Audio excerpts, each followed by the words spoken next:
avant de sortir de l'Égypte, on leur a dit qu'ils doivent aller adorer leur Dieu.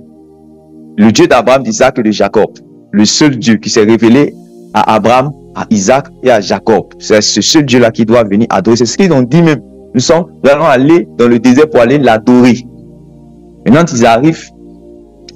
Quand Moïse tarde à descendre, il dit, ce Moïse, on ne sait pas ce qu'il est devenu. Nous allons nous faire réellement Dieu. En fait, dans leur esprit, les enfants d'Israël n'ont jamais... Parce que quand vous êtes en train de regarder, vous voyez clairement comment c'est écrit. Vous voyez, non? Il dit, Israël, voici ton Dieu qui t'a fait sortir d'Égypte, du pays d'Égypte. Ça veut dire que ce n'est pas un nouveau Dieu. Pour eux là, ils ne veulent pas adorer Satan. Ils ne veulent pas adorer Baïe. Ils ne veulent pas adorer tous les faux dieux que vous connaissez là. Ils ne veulent pas l'adorer. Ils veulent adorer l'éternel. Ils veulent adorer mais celui qui les a fait sortir, celui qui leur a donné un enfant, celui qui leur a donné le souffle de vie, celui qui leur a donné le voyage, celui qui leur a donné la santé, celui qui les a réveillés ce matin, celui qui les a, quoi encore, qui les a bénis. C'est celui qui veut l'adorer. Seulement, le veau d'or là, c'est le Dieu que tu conçois dans ton esprit, mais qui n'est pas conforme à la Bible. C'est ce Dieu-là qu'on appelle le veau d'or. Donc, ce Dieu-là, il faut imaginer, il peut prendre combien de formes? Il peut prendre combien de formes? C'est-à-dire que le Dieu que l'homme, regardez, les enfants d'Israël là, ils étaient en Égypte, donc ils ont vu les divinités égyptiennes. Et c'est en fonction de ce qu'ils ont vu, en fonction de ce qu'ils ont entendu, en fonction de ce qu'ils ont vu là, eux maintenant ils se représentent. Ça veut dire que c'est un Dieu que c'est toi qui décides comment il doit être. C'est toi qui décides comment il doit être. Ça on appelle le veau d'or. Voilà. Tu peux le mettre dans tout. Tu peux le mettre dans le travail. Le veau d'or peut prendre la forme du travail. Le veau d'or peut prendre la forme du football. Ton addiction pour le football. Ton laisser aller pour le football. Ça va t'emmener jusqu'à dire quoi? Ça va t'emmener jusqu'à dire que demain, en fait, nous allons faire une fête en l'honneur de l'Éternel parce que, voilà, mon équipe nationale va jouer. Donc, demain, on va faire une fête en l'honneur de l'Éternel. Et vous voyez aujourd'hui, si on veut regarder là, nous tous, on est en train d'adorer le veau d'or tellement. Parce que quand tu vas, tu es en train de crier. Moi, j'ai vu hier, il y a vu des gens qui sont en train de danser en des coups de marteau. Ils sont en train de danser coups de marteau. Ça, c'est les quelques-uns que j'ai vus, mes yeux ont vu. Mais il faut imaginer tous les chrétiens qui sont des... Pourquoi ils sont... En fait, il y a vous dit qu'ils n'avaient jamais pensé à danser coups de marteau. Ils n'avaient jamais pensé. Mais en fait, ils ne savent pas qu'il y a tout un esprit derrière. Regardez la suite, vous allez voir. On dit que le lendemain, quand Aaron a fini de dire, parce qu'on dit lorsqu'il vit cela, il bâtit un hôtel et il s'écria, demain il y aura fête en l'honneur de l'Éternel. S'il avait dit il y aura une fête en l'honneur du veau d'or, personne n'allait faire parce que dans leur tête, ce n'est pas le veau d'or qu'ils veulent adorer. C'est l'Éternel qui veut l'adorer. Ce n'est pas le veau d'or. Le veau d'or était appelé l'Éternel. Est-ce que vous voyez? Le veau d'or était appelé l'Éternel. Le lendemain, ils se levaient de bon matin et ils leur offrirent des holocaustes et des sacrifices et des actions de grâce. Donc, tout ce qu'on offre normalement à l'Éternel, selon la loi de Moïse. Et le peuple s'assit pour manger et pour boire, puis ils se levaient pour se divertir. Donc, l'esprit qui est derrière le culte qu'on donne au veau d'or qu'on appelait l'Éternel, il va commencer à se manifester pour influencer. Et c'est pour cela, ceux-là qui n'ont pas l'habitude de se divertir qu'on écrit ici, là, en réalité, si vous lisez le Nouveau Testament, dans Corinthiens chapitre 10, la Bible, ils sont livrés à l'impudicité. Ils sont livrés à l'immoralité. Toutes sortes d'immoralité, dans les danses, dans l'alcool, dans le fait de se laisser aller, dans les danses du monde, dans l'immoralité sexuelle. Ils se sont laissés aller puisqu'ils ont été influencés par l'esprit qu'ils ont adoré. Pourtant, eux, ils ont pensé que c'était l'Éternel. En réalité, le nom de Jésus, le saint nom de Jésus, là, pardonnez, vous les chrétiens, là, où la Bible ne l'a pas mis là, ne le mettez pas là-bas. Sinon, vous êtes des vrais adorateurs du veau d'or. Vous écrivez ça quelque part. C'est moi, le prophète Ismaël, envoyé du Seigneur Jésus, je te dis ça ce matin. Le saint nom de Jésus, là, ce qu'il est venu faire sur la terre, là, le Père de notre Seigneur Jésus, là, depuis qu'il l'a connu dans l'Ancien Testament jusqu'à dans le Nouveau Testament, c'est-à-dire que de la Genèse à l'Apocalypse, là, de la manière que tu l'as vu agir, avant que tout ce qui existe dans ce monde-là, ces choses qui n'existent pas, qui sont venues peut-être dans les années, je ne sais pas, 1500, ou bien même pas 1500, 1900 là, il ne faut pas le mettre dedans. C'est-à-dire souvent là, pour regarder les choses comme ça, puis il faut regarder. Ça au moins là, on dit tout est permis, tout n'est pas utile. Il y a les gens qui sont là, tu viens, tu regardes tranquillement, ou bien tu vois, tu ne parles pas. Mais pardon, il ne faut pas faire l'erreur de Aaron. On dit que ça là, c'est l'Éternel. Vous tous là, vous m'écoutez, non? Tu vois vos dents, puis tu dis c'est l'Éternel là. Pardon. Il n'y a pas l'Éternel dedans. Il y a ce qui est à l'Éternel et à ce qui réellement est aux idoles et à ce qui réellement est à César. En réalité, je vais vous dire, les idoles là ne sont rien en elles-mêmes, selon que l'apôtre Paul a dit. Les idoles ne sont rien en elles-mêmes. C'est l'attention, la contemplation, l'intérêt, la focalisation qu'on accorde à ces choses-là. C'est ça qui va faire qu'un esprit maintenant peut venir se mettre derrière. Est-ce que vous comprenez ça? Regardez en Inde, les animaux qu'on mange bien ici, on grille et puis on mange là. Là-bas, eux, ces animaux-là sont devenus des dieux. Mais si ces animaux-là passent ici, nous, on va les abattre pour les manger. Les veaux, voilà, les chèvres, les chevreaux, on va les abattre pour les manger. Mais chez eux, comme ils ont donné une certaine considération à la chose, on appelle maintenant ces choses des idoles. L'apôtre Paul dit en réalité, il n'y a pas d'idoles. En réalité, elles ne sont rien, puisqu'il y a un seul Dieu pour nous. Les idoles en réalité ne sont rien. Mais c'est en fonction de comment est-ce que ton cœur bat pour cela. Comment est-ce que ton cœur est attentionné. Comment est-ce que tes yeux, comment est-ce que toute ton attention, toute ton affection réellement. C'est pour cela justement que l'apôtre Paul disait aux chrétiens de Colosse là, affectionnez-vous aux choses d'en haut et non à celles qui sont en bas. Quand on parle d'affection, on parle de contemplation, de réflexion. Où on commence maintenant à réfléchir pour se donner bonne conscience par rapport à la chose. Quand c'est une chose, si on veut être honnête, Jésus n'a rien à voir là-dedans. Voilà, je parle de beaucoup de choses. Hein. Je parle de beaucoup de choses. Avant nous, on avait des additions de beaucoup de choses. Voilà. Et quand on est venu dans le Seigneur nous a fait sortir réellement ces addictions-là réellement dans nos cœurs. Voilà. Il a fait sortir ces addictions, il a fait sortir réellement ces choses auxquelles nous sommes attachés. Donc, ce qui est subtil dans ce que je viens de te révéler ce matin, c'est que le veau d'or là, c'est-à-dire, c'est les enfants d'Israël, c'est-à-dire les enfants d'Israël qui ont donné le nom de l'Éternel à ce veau d'or là. Voilà. C'est-à-dire que le veau d'or, c'est le veau d'or qui est là, mais c'est les enfants d'Israël, que lui, c'est l'Éternel qui est là. Voilà. C'est-à-dire que là où le Seigneur n'a pas sa place, toi, pour te donner bonne conscience comme Aaron, tu dis que c'est l'Éternel. Est-ce que vous comprenez mon langage ce matin maintenant? Non, je n'ai pas dit d'écrire, j'ai dit de me répondre. N'écrivez pas, répondez-moi. Amen, on comprend. Voilà. Vous êtes des sacrificateurs. Vous êtes des sacrificateurs de l'Éternel dans la nouvelle alliance, n'est-ce pas? Le sacrificateur, c'est celui également qui fait des sacrifices. Maintenant, vous voyez un modèle de sacrificateur dans l'ancienne alliance. Et le Seigneur vous donne un enseignement ce matin sur lui, de ne pas faire comme lui. Voilà, parce que c'est trop facile. Dis non que c'est l'Éternel, alors que toi-même tu sais. Il n'y a pas quelqu'un qui ne sait pas. Il n'y a pas quelqu'un qui ne sait pas. Quand il est addict, par exemple, aux jeux vidéo, là, il sait qu'il est addict. Donc, vous avez bonne conseil, on va dire, par exemple, que moi, j'ai vu des prédicateurs aller commencer, quand eux, ils ont commencé à devenir addicts, là. Les enseignements, maintenant, tous les enseignements qu'ils donnent, c'est dans les Naruto. Ma femme même est témoin. Il va regarder Naruto, il y a les chakras. Il y a les chakras, là. Ou bien, va regarder, comment on appelle ça même, tu sais, c'est Tekken ou bien Street Fighter ou bien quoi, là. Voilà, Dragon Ball, les Kamehameha. Tu vois, ça c'est un pouvoir qu'on envoie.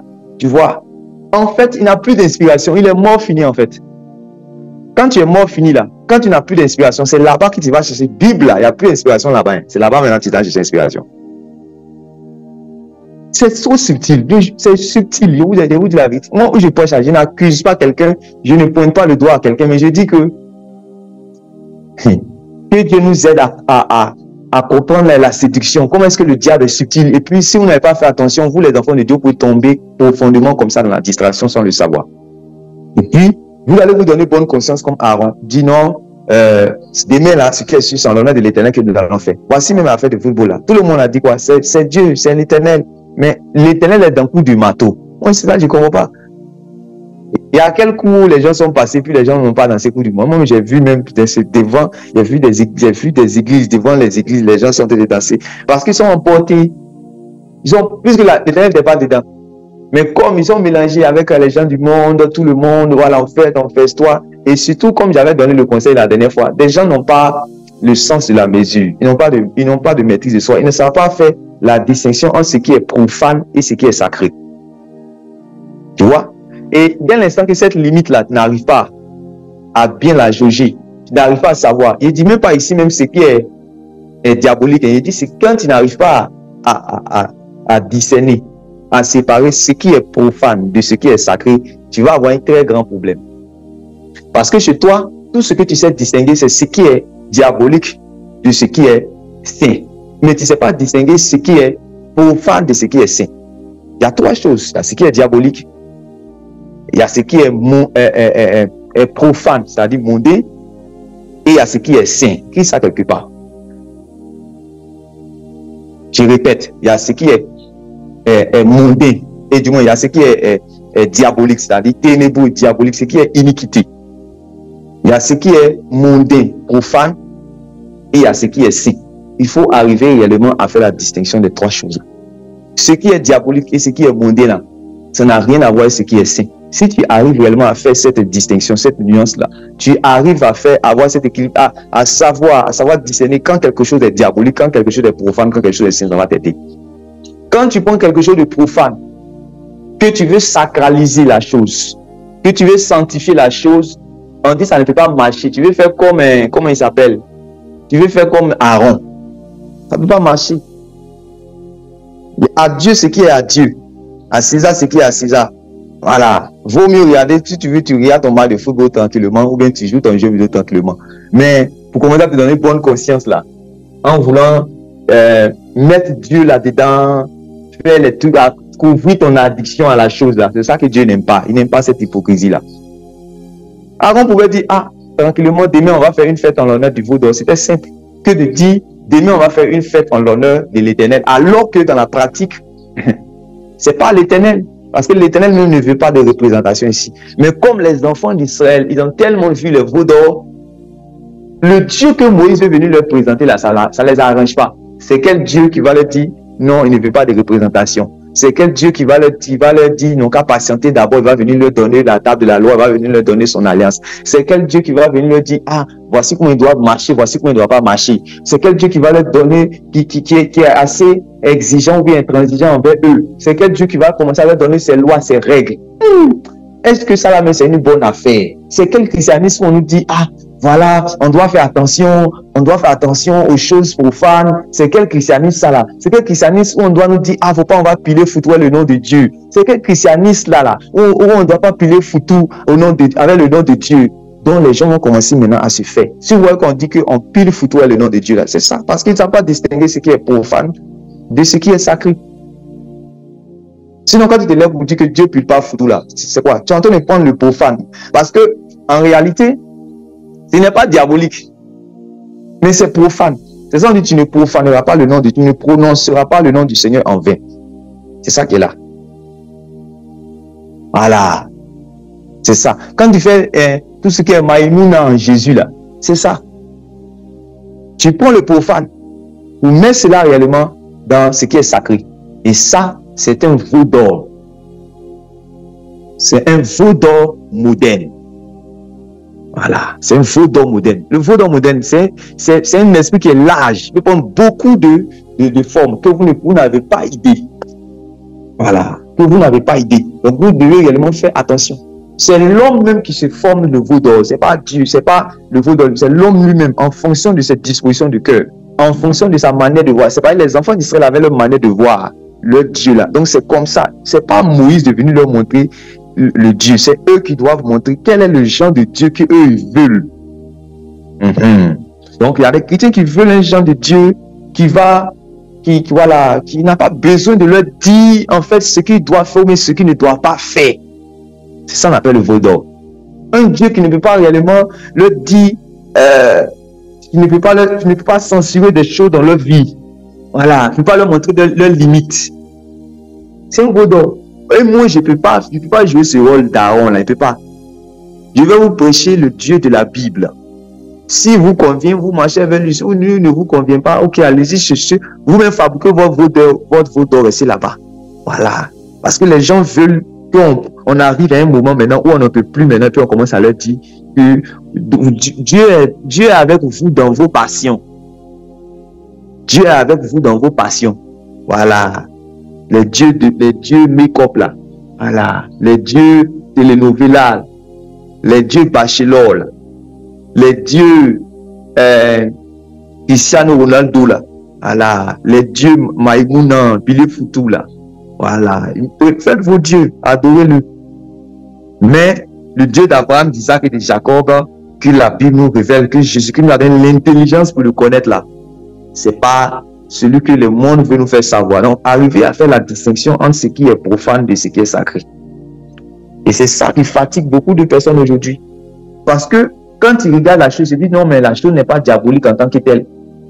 Voilà. Mais ce n'est pas parce que ce n'est pas diabolique, mais une fois que c'est profane, il ne faut pas mélanger le nom de Dieu là-dedans. Voilà. Il ne faut pas mélanger le nom de Dieu là-dedans. Il faut faire attention.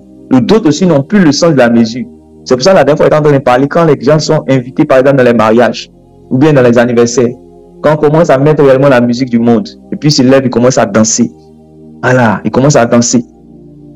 Voilà. C'est-à-dire, chez eux, là, il n'y a pas de limite. Tu vois, les pasteurs commencent à danser, commencent à chanter. Allons à ça, danser, commence à... Bon, moi, je ne comprends pas. Soit tu es étranger et voyageur dans le monde, mais tu ne l'es pas. Il faut choisir ton camp. Soit tu es en exode, ou même tu n'es pas en exode. Soit réellement, c'est à cause de tout ça là même là. Dieu vous a donné chez vous aussi, là, Dieu vous a donné des cantiques. Dieu vous a donné des louanges. Dieu veut que votre joie soit dans le Seigneur. Il dit, réjouissez-vous dans le Seigneur. Ça veut dire on se réjouit dans le Seigneur. Mais tout ce qui peut nous faire réjouir dans le Seigneur là, peut nous réjouir dans le Seigneur. Les gens n'aiment pas ça. Par exemple, quand on prêche l'évangile, une âme vient de se convertir, on dit à la joie au ciel. Mais tu vas pas voir, dans les églises, les gens seront timides lorsqu'il y a une âme qui va se donner au Seigneur. Le pasteur finit de transpirer comme ça. Le Saint-Esprit finit de se manifester comme ça. Une âme se lève pour donner sa vie au Seigneur Jésus. Tu vois, les chrétiens sont timides. Ils ne dansent pas. Le vrai allons et ça, il doit danser là, il ne danse pas allons et ça là. Mais quand c'est pour les choses du monde là, il danse. La joie qu'on doit avoir, qu'on va crier réellement pour dire que quand quelqu'un va se donner au Seigneur, il n'y a pas. La joie d'aller évangéliser, la joie réellement de prier, la joie de chanter les cantiques.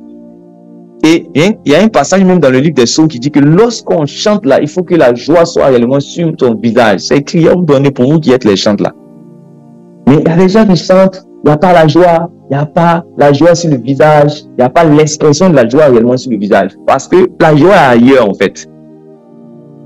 Voilà. Les choses profanes ont déjà pris la joie. Donc, quand on fait les choses de Dieu, il n'y a plus de joie en fait là-dedans. Voilà. On préfère parler avec beaucoup de nonchalance, beaucoup de froideur dans les choses de Dieu, quand on dirige ou bien quand on prie. Mais quand il s'agit maintenant de crier pour Drouba, là maintenant on court maintenant.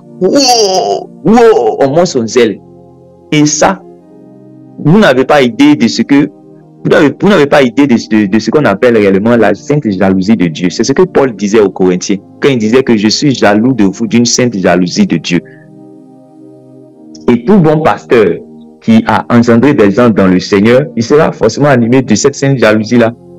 Voilà, puisqu'il a les mêmes sentiments que le Saint-Esprit. S'il voit que vous êtes plus zélé pour les choses profanes, plutôt que pour les choses, de Dieu, sa sainte jalousie va être activée tout de suite. Voilà. La sainte jalousie va être activée tout de suite. Donc, surtout à ceux qu'on parle, on reparle, et on voit toujours les mêmes choses dans leurs attitudes. Moi, ça me déçoit. Ça me décourage. Parce que je me demande, mais ce qu'on dit là, ça rentre ou bien ça rentre pas, ou bien c'est même, tu vois, c'est ça on dit le peuple au couloir là, c'est ça. C'est ça on dit le peuple au couloir. Quand un enseignant t'enseigne là, moi je vous ai dit, c'est pas juste pour vous donner des prédications, vous donne les prédications, juste je vous donne les prédications par vous. Non, hein, je veux me voir en vous. Si je ne me vois pas en vous, c'est que mon travail n'est pas encore accompli. Donc, Paul dit, je suis jaloux d'une sainte jalousie de Dieu. Je suis jaloux de vous, je suis jaloux d'une sainte jalousie. C'est écrit dans 2 Corinthiens chapitre 11, à partir du verset 1, 2. C'est écrit là-bas. Donc, quand il va voir ton zèle plus pour les choses de ce monde, et quand il voit les choses de Dieu, ça ne te donne pas la joie, ça ne te donne pas, tu n'es pas zélé pour ça, ça décourage. Ça décourage. Et nous sommes des signes pour te montrer le sentiment de Dieu, le sentiment du Seigneur Jésus vis-à-vis de toi. C'est ça que tu ne sais pas.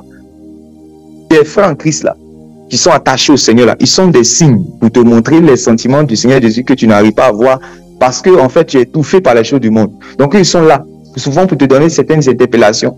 Ou bien par leur attitude, même si tu n'interpelles pas directement, par le contraire de ce qu'ils font par rapport à toi là. C'est un jugement pour toi, ou bien c'est une interpellation du Seigneur pour toi.